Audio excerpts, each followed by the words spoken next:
Good morning, everybody. Welcome to the Icon Edit, the show where we are becoming unbelievably gorgeous and disgustingly overeducated.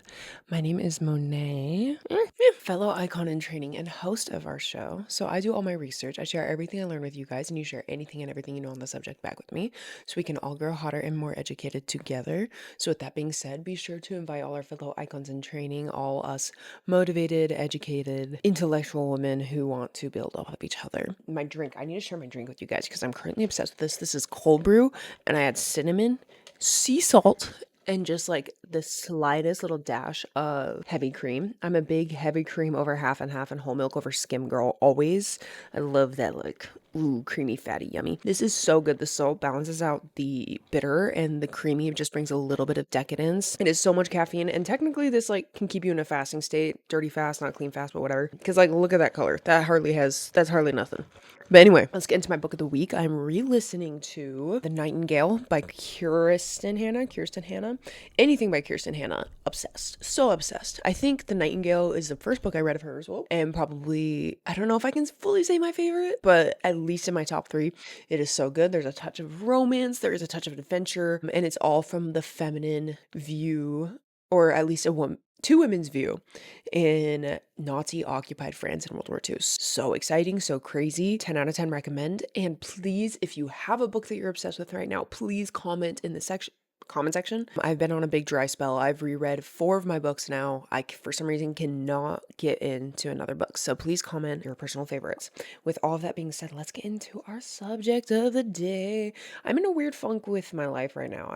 So basically my landlord decided to sell. I'm renting, and what are you gonna do? So we've had about 6 weeks to find a new place, and we finally found a place, and now we have like 2 days to move out. And so right now there are boxes in my hallway. All my stuff is unpacked and scattered. I'm throwing so much stuff away, and it just feels like chaos, and I feel really uprooted. But I'm deciding to take all this craziness and use it to my advantage. And let me just get into why. Let me read through my notes here. So here's the thing that nobody tells you about these chaotic moments where it feels like your life is being uprooted, whether it's from moving, a breakup, getting fired, finding a new job, anything like that. This is the most powerful moment of your life. And I know this seems dramatic, but hear me out. Not because chaos is glamorous, not because uncertainty feels good, because it doesn't. It is actually deeply uncomfortable, but because this right here is the exact psychological state where identity shift is not only possible, but essentially inevitable. And if you know how to use it, you don't just survive this uprooting, you use it. Let's get into the neuroscience of transition and what is happening in your brain. Once you understand this mechanism, you will stop trying to escape discomfort, and you will start learning how to use it. There's a concept in neuroscience called neuroplasticity. This is the brain's ability to physically rewire itself, to build new neural pathways, to change how it processes, responds, and identifies. And here's another thing people don't know. Neuroplasticity is not constant. It spikes, dramatically increases in states of novelty, disruption, and high emotion. Your brain has something called I looked it up and I still forget how to pronounce it, the locus coeruleus, a small structure in your brain which releases norepinephrine, which I think is how you pronounce that. I'm so bad at these anatomy terms, so correct me in the comments, but be nice about it because I am trying. And this norepinephrine is essentially your brain signal for pay attention, this is important. And it fires most aggressively when your environment is unfamiliar, or if you're just living in a state of unfamiliarity and uncertainty. When the patterns you rely on break down, when you are quite literally in the middle of uprooting and moving your entire life. This is your brain saying, old patterns don't apply here, let's create new ones. The research on all this is actually very striking. Studies out of University College of London found that the hippocampus, the region responsible for both memory consolidation and spatial navigation, is far more active and far more malleable during periods of environmental change or intense change. You are, in this moment, more capable of forming new habits, new associations, and a new sense of self than you are when your life is settled and you're in your set routine. All of this is going to say chaos is not the enemy of transformation, it is a condition for it. Now I want to go a little deeper, because understanding the neuroscience is one thing. Understanding what is happening to your identity, your personality, how you see yourself is an entirely another. I don't know. There's a psychologist named Dan McAdams. He spent decades studying how humans construct their sense of self. His conclusion: identity is not a fixed thing. It is a narrative, a story you are constantly writing and revising about who you are, where you came from, and where you are going. And narrative stories, they have chapters, right? When you lose a job, end a relationship, uproot your life, move across the country, that is the end of a chapter. And the beginning of a chapter is always the same. It is a blank page, right? This is what psychologists call biographical disruption. A moment where the story where you have been constantly telling yourself, it just no longer fits. And what happens in that gap, that open, uncomfortable, uncertain space between who you were and who you are becoming, that is where identity reformation happens. The woman I admire most through history understood this intuitively. Coco Chanel, for example. Coco Chanel did not become Coco Chanel by holding tightly to who she had been. She used poverty, loss, and displacement to strip herself down to only what was essential, and then she rebuilt. Every iconic woman that you can ever name had a chapter that looked like ruin, and she chose to make that her origin story. So basically what I'm saying, if you're listening to this and if this is resonating with you, you are in your origin story right now. So let's talk about how to actually do this. Not inspiration, let's get into mechanisms here. There are 4 psychological levers that every intentional transformation is built off of. Lever number 1 is environmental design. Build the room before you build the woman. There is a concept in behavioral psychology called situation primacy effect, the finding that our behavior is far more influenced by our physical environment than our intentions, our willpower, or even our values, unfortunately. James Clear articulates this in Atomic Habits. If you haven't read Atomic Habits, I've told you already, go buy it right now. But as he always says, we don't rise to the level of our goals, we fall to the level of our systems. When you are moving, when you are changing, when you are in reprocessing, or just if you feel like you need to move or change and you're rebuilding your entire life, when your environment becomes malleable and unformed, you have something that most people will never have: the ability to design the container of your identity before you step into it. Every single thing you place in your new environment, whether you are moving and just reconstructing, everything you place in there is a vote towards your new identity, towards your highest self. The books on the shelf, the light you let in, whether your workout equipment is super accessible and visible or buried. Environment is not just an aesthetic, but view your environment as behavioral architecture. Design the room for the woman that you are becoming. She will walk in and feel immediately at home. It will become effortless. Lever number 2, identity-based language. Narrate who you are becoming in the present tense. Psychology professor Ethan Kross at the University of Michigan has done groundbreaking research on something called self-distancing, specifically the practice of referring to oneself in third person, or addressing yourself by name during moments of stress and decision-making. What he found is this small linguistic shift dramatically reduces the emotional reactivity to the situation and increases strategic thinking, and crucially, makes it easier for people to act in alignment with their values rather than with their impulses. But there's a second layer to all of this, which comes from the work of the psychologist Hazel Marcus on what she calls possible selves. And these are the very vivid, specific, detailed mental representations we hold of who we could become. Her research found that people who have a clear and emotionally resonant image of their future selves make better decisions in the present, not because they're necessarily more disciplined, but because their future self feels more real and attainable. So here is your practice. Name her. Name your future self. Make her feel real. Name the woman that you are currently building. And then speak about her, think about her, and make decisions for her in the present tense. No more, I want to become someone who reads every morning. I'm guilty of this. I thought I've been doing it that way for so long. But I'm someone who reads every morning. No more, I'm becoming somebody who reads. No, I read every single morning. I'm someone who trains her body and her mind. I'm someone whose environment reflects who she is. You are not waiting to become her. You are deciding to be her and letting the behavior follow. Get into level 3, this behavioral anchoring. These are keystone habits that hold your identity together. When your external environment is unstable, your nervous system is going to start looking for anchor points. Fixed things, proof that you exist in some kind of organized way. Charles Duhigg,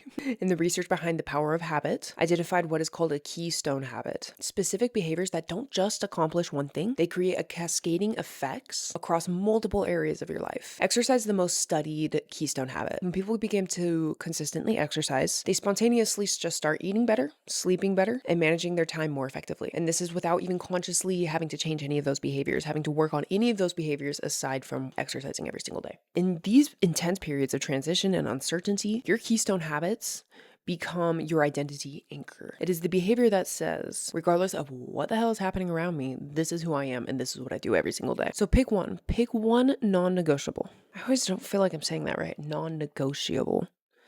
Pick one non-negotiable, something small enough to do every single day without exception. Even on those crazy days where you're surrounded by chaos, by boxes, where your life is literally uprooted. Even when you're exhausted, even when everything feels uncertain. It can be a walk. It could be a page of reading, just one page. It could be your skincare ritual done with utmost intention. It could be 10 minutes of just silence. That one behavior is the thread that holds the new identity together while everything else is still being built. Now let's get into lever 4. This is narrative reframing. And this is perhaps the most important lever. And it comes from the work of Viktor Frankl, a psychiatrist, Holocaust survivor, and the author of Man's Search for Meaning. He observed that even in the most extreme conditions imaginable, that the last human freedom is the freedom to choose how we interpret our circumstances. No matter what is going on, you always have the freedom to interpret your circumstances in a certain way or shift your perspective. There is now substantial psychological research backing up this idea. Studies on post-traumatic growth, a field pioneered by psychologists, I'm going to say this wrong, Richard Tadishi and Lawrence Calhoun, found that a significant percentage of people that experience a major life disruption report not just recovery, but growth. They report deeper relationships, expanded sense of possibility, a profound shift in priorities, and the variable that predict who grew and who stayed stuck with the meaning they assign to what just happened. Not the severity of the disruption at all, simply the interpretation of it. So here's the question I would like you to sit with. What if all of this is not happening to you, it is happening for you? Not as like a toxic positivity mantra, but as a serious, intentional act of narrative ownership. You get to decide what this chapter means. You get to decide what kind of woman walks out of all of this. Quickly, I want to stop here and say something directly to the woman watching now. If you are in the middle of something, a move, a breakup, a reinvention, a season in your life that feels like too much and not enough all at the same time, you are exactly why this channel exists. This is the corner of the internet for women who are choosing to be extraordinary on purpose. You are not lost, I promise. You are just in between chapters. And what you do in this in-between defines the next version of you.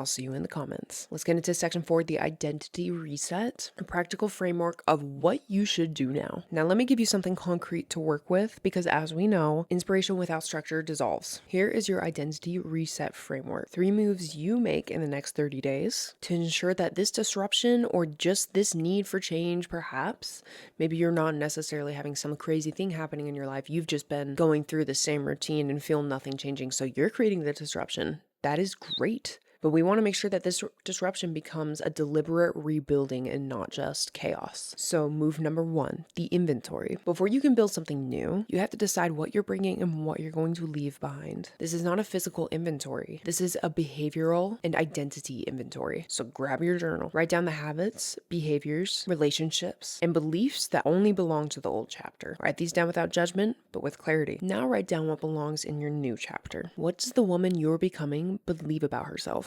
How does she move throughout this world? What does she spend her time on and what does she refuse? You are not discarding your old self, you are simply editing. Move number 2 is your environment audit. As you set up your new space, even before it's fully unpacked, make intentional choices. Place what matters first, before convenience, before habit, before default. Ask yourself, be very intentional here. Every item you put, does this object in this placement serve the woman who I am becoming? If the answer is no, it goes somewhere else or in the trash. This is not minimalism as an aesthetic. This is environmental design as a psychological tool. Let's get into move 3. This is the anchor installation. Choose your keystone habit, just one. The one non-negotiable, and do it for 30 days. Not because it's necessarily going to change your body or your life in those 30 days, but because it's going to begin building the neural pathway of I'm someone who does this regardless of the circumstances. That identity, the identity of a woman who keeps her word to herself, is worth more than any single habit. So now I have a challenge for you. I'm challenging myself as well. Let's build ourselves bigger, better, and more beautiful than ever out of the ashes of our chaos, of our disruption, of whatever is happening in your life to bring you here. So I'm not leaving you with theory. I'm leaving you with a protocol. Here is your assignment for the next 30 days. I'm calling it the Phoenix Protocol. So week 1 is the inventory. Journal for 15 minutes every single day this week. Answer one of these questions every day. I'm going to put them somewhere up here. One of these questions. Also, you can find them on my TikTok. Go follow my TikTok. Weeks 2 through 4, this is the installation phase. Execute your keystone habits every single day. No exceptions. It does not have to be anything big. It has to be consistent. With this, design one corner in your space with intention. Make one physical space that belongs entirely to the woman you are becoming. Also, when you are journaling, refer to yourself in the journal by name, third person. Narrate your own story in the third person for 2 minutes each morning. Watch how your perspective shifts. After these 30 days of doing all these items, come back here and drop a comment. Tell me, what chapter did you close? What's going on in your life? And how have you seen the changes just from these simple protocols put in place? And I just want to remind you, your life is not falling apart. It is opening up. The mess, the uncertainty, the chaos, that is not the failure of your life. It is the raw materials of the next version of it. And you, because you are here, because you're choosing to understand this rather than just survive it, you are going to build something that looks nothing like what came before. That is all from me today. If this landed for you, please let me know in the comments. Share with a fellow icon in training who needs to hear this right now. Subscribe, like this episode, and be sure to go follow my personal Instagram, Monet_Clough, to get involved in my crazy, awesome personal life. My personal life is actually pretty cool. My job is awesome. I'm a catering and events director, so it's always gorgeous and there's always so much going on. And I'm also really into travel. So go check out my personal Instagram for all of that. As always, I super appreciate you guys being here through the episode and helping me build to my highest self and joining me along for the ride. So I love you guys. Have the most amazing, beautiful day. Good luck on your Phoenix protocol. I will see you next week.